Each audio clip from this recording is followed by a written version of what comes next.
I'm isolating myself for the better. Such a weird thing to say, but it's the truth. Not only have I gone sober, which will be discussed in another video, but I've gone somewhat off the grid.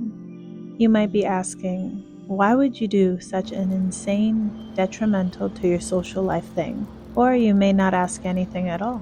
Some of you might even be nodding in agreement to this newfound revelation. To those, I say, thank you for welcoming me with open arms.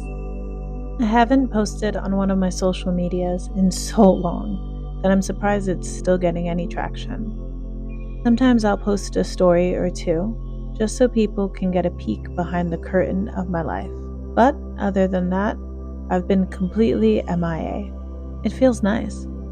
I deleted my other social media so I didn't have the chance to doom scroll anymore, which was consuming so much of my time. Now I've realized I've isolated myself for my writing. All the doom scrolling, all the posting just to be seen, was taking up energy that could be put into pursuing my dream of being a best-selling author. This isolation has its ups and downs though. Rarely do I meet up with my friends. My family gets the same treatment, and because I'm not posting anymore, I feel somewhat like a ghost. Yet the only thing that haunts me is how much time I've wasted not giving in to being on my own and writing whenever and wherever I wanted. I think right now is a time for me to say no to a lot of things. That's part of the reason I stopped drinking. Being alone has given me clarity in its own weird way, especially when it comes to my writing. Following your dreams can be isolation in itself. The path you're taking is yours alone, no pun intended.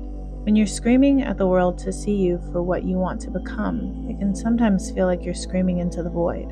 This journey of mine to become a huge writer is a lonely one. Someone said, when you're trying to build your community, you'll be the first one there.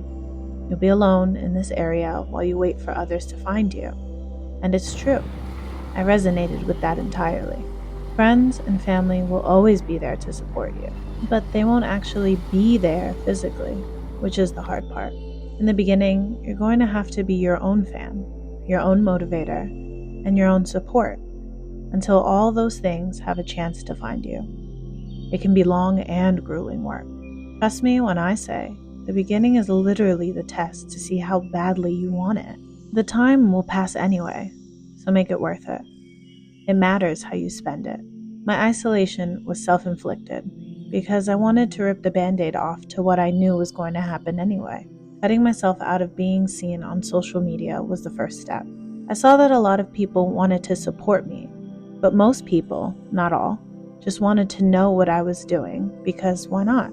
A lot of the time, people are just checking in under the guise of being supportive, but in reality, they're just keeping tabs.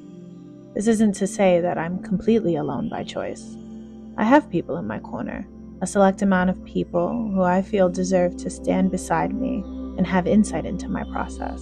The rest, however, will just have to see the final result. Isolation can be something you choose for yourself for the better. It may be seen as selfish or rude, but I think it's necessary to become comfortable with being alone. It teaches you how to support yourself, even when you have others around. It also makes you become selective over who gets your energy and a peek into your life. You don't have to have yourself on display at all times, and you don't have to always say yes, when saying no may be much more beneficial for your process. I say this with love. Maybe it's time to be alone.